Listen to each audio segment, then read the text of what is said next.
এই যে তিনিটা মিটিং মাতি পেলাই আমাক কেঞ্চেল কৰালে, আমাক কি কাৰণত কেঞ্চেল কৰালে, ইয়াৰ কাৰণে শিক্ষামন্ত্ৰীৰ পৰা আমাক উত্তৰ লাগে আৰু মুখ্যমন্ত্ৰী ডাঙৰীয়া ইয়াৰ ওপৰত হস্তক্ষেপ কৰিব লাগে। আমি बर' बिजोंखौ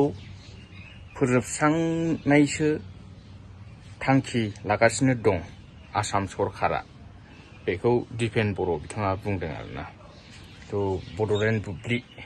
जि निउस चेनेल दं बे होदों, नोंथांमोना नायनो हागोन स्क्रिनाव। आरो लोगोसे एबसुजों सावरायनो लानाय जि माबा मा होनो मेल, बेखौबो खनथाम फेलें खालामदों।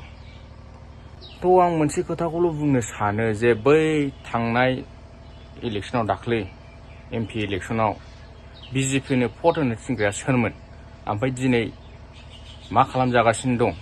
बेखायनो उन आगोल साननांगौ। जाय हक, नोंथांमोना बे भिडिअखौ फुल नायबा बुजिनो मोनगोन बिथाङा मा बुंदों। बड'फा हाउसत निखिल बर' ছাত্ৰ সন্থাই পোনপটীয়াকৈ বড়ো মাধ্যমৰ সমস্যা আৰু ইয়াৰ সমাধানৰ যি এটা বিষয় আছিল, সেই বিষয়টো লৈ পেলাই আমি সংবাদমেল আয়োজন কৰিছোঁ। বিষয়টো আছে যে অসম চৰকাৰ, অসমৰ মাননীয় মুখ্যমন্ত্ৰী, অসমৰ শিক্ষামন্ত্ৰী ডাঙৰীয়াই চাৰিলানি আলোচনা আমাৰ লগত কৰিছিল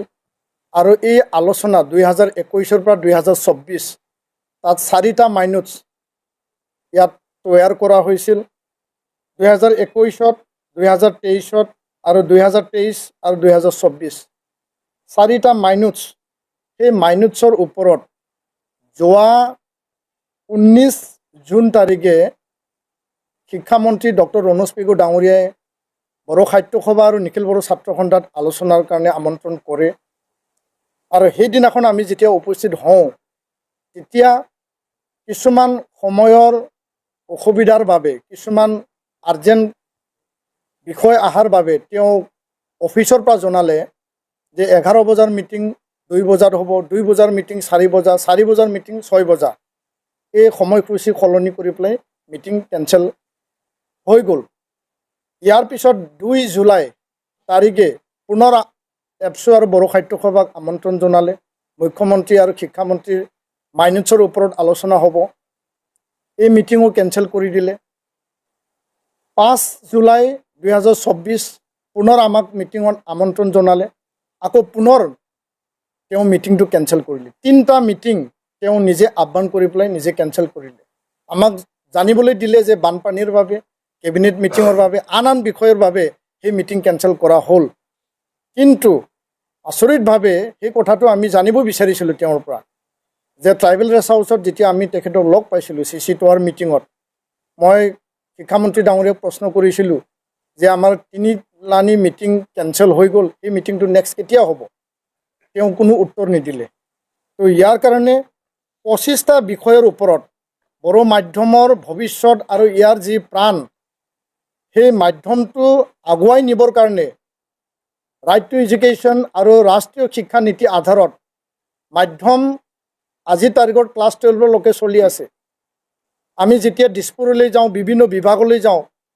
শিক্ষা বিভাগত বহুতো বিষয়া অফিচাৰে নাজানে যে বড়ো মাধ্যম ক্লাছ 10লৈকে চলি আছিল, এতিয়া ক্লাছ 12লৈকে আৰম্ভ হৈছে।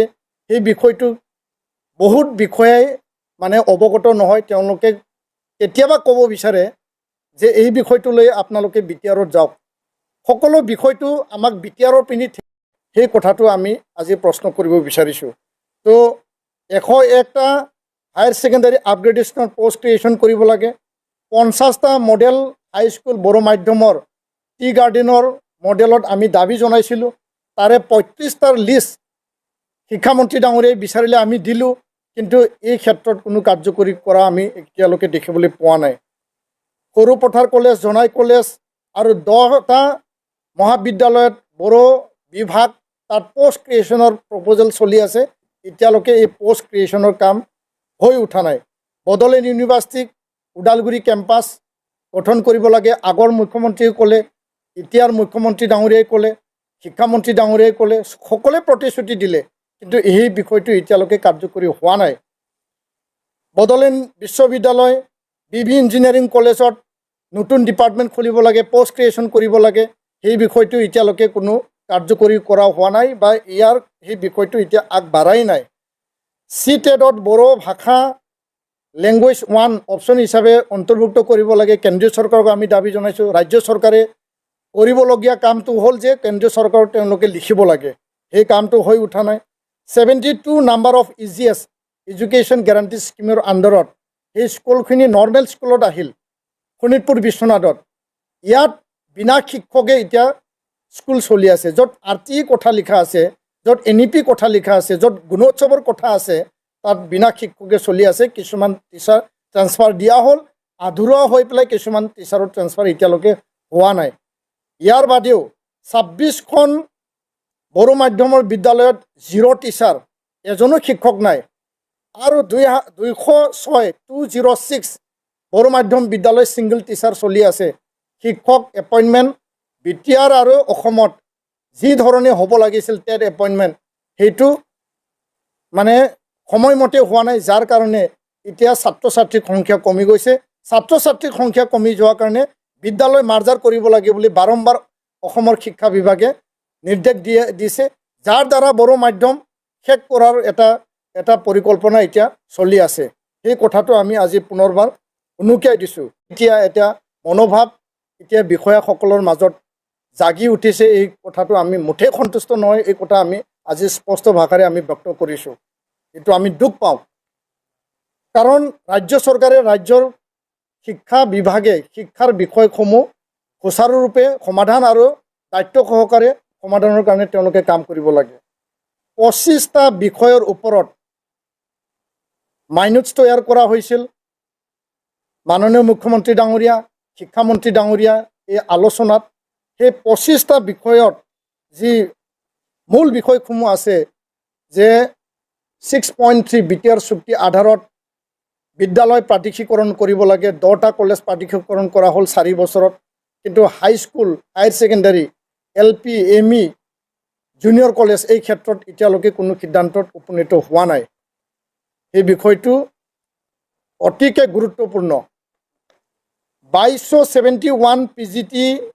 পোষ্ট গ্ৰেজুৱেট টিচাৰ এপইণ্টমেণ্ট কৰা হৈছিল 2021ত অসমীয়া মাধ্যমৰ বিদ্যালয়ৰ কাৰণে হায়াৰ ছেকেণ্ডাৰী লেভেলত PGT টিচাৰ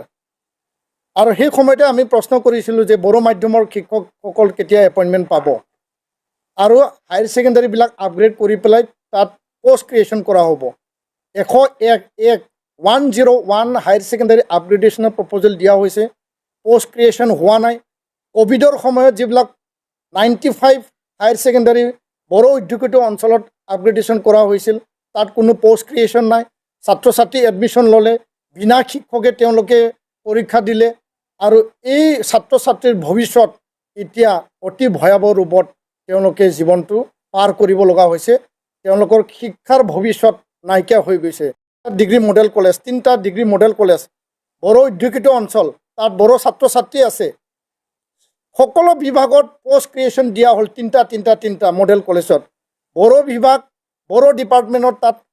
কোনো এটা পোষ্ট তাতে ক্ৰিয়েশ্যন কৰা নহ'ল এইটো অন্যায় আৰু এইটো আমাক মানে ডিপ্ৰাইভ কৰা হৈছে এই কথাটো আমি স্পষ্ট ভাষাৰে কৈছোঁ আৰু এই কথাটো মাইনটছ থাকিও আজি তাৰিখত অসম চৰকাৰ শিক্ষা বিভাগে এইটো একো কাৰ্যকৰী তেওঁলোকে কৰা নাই আসাম টেক্সটবুক পাব্লিকেশ্যন আৰু প্ৰডাকশ্যন কৰ্পৰেশ্যনত বড়ো একাডেমিক অফিচাৰ লাগে এতিয়া খালী হৈ আছে বড়ো একাডেমিক অফিচাৰ সেৱাত লাগে এইটো খালী হৈ আছে বড়ো ট্ৰান্সলেটৰ সমগ্ৰ শিক্ষা অভিযানত খালী হৈ আছে বড়ো লেকচাৰৰ লাগে SCRT য'ত নেকি গোটেই পৰিকল্পনাবিলাক তৈয়াৰ কৰা হয় তাত খালী হৈ আছে এই চাৰিটা মূল শিক্ষা বিভাগ কেনেকৈ চলি আছে য'ত নেকি SCRTত বড়ো লেকচাৰৰ লাগে তাত পোষ্টে নাই ইমান দিনে ক্লাছ 10ৰ লৈকে বড়ো মাধ্যম 1985-86ৰ পৰা চলি আছে 1963 পৰা বড়ো মাধ্যম আৰম্ভ হৈছে হাইস্কুলত মেট্ৰিক দিছে 85-86ত আজিলৈকে যদি তাত মানে বিষয়া নাই চৰকাৰে এই বিভাগ আৰু এই মাধ্যমটো কেনেকৈ চলাব বিচাৰিছে আৰু ইয়াৰ বাদেও আমি স্পষ্ট ভাষাৰে ক'ব বিচাৰিছোঁ আজি 2024ৰ 21 জুলাই আজি গৰম বন্ধ চলি আছে 3 মাহ ক্লাছ উকলি গ'ল এটা ইউনিট টেষ্ট হৈ গ'ল কিন্তু আজিলৈকে টেক্সট বুক পাবৰ কাৰণে LP ME আৰু হাইস্কুলত টেক্সট বুক পাবৰ কাৰণে বিদ্যালয়বিলাকে আমাক কৈ আছে আৰু তেওঁলোকে পাঠ্যপুথি এতিয়ালৈকে পোৱা নাই পাঠ্যপুথি পৰ্যাপ্ত পৰিমাণে নোপোৱাকৈ তেওঁলোকে আজি ক্লাছ কৰি পেলাই পৰীক্ষা দিব লগা হৈছে আৰু ইয়াৰ কাৰণে আমি অসম চৰকাৰক আমি আহ্বান জনাইছোঁ মুখ্যমন্ত্ৰী ডাঙৰীয়াক আমি আহ্বান জনাইছোঁ যে এই যে তিনিটা মিটিং মাতি পেলাই আমাক কেঞ্চেল কৰালে আমাক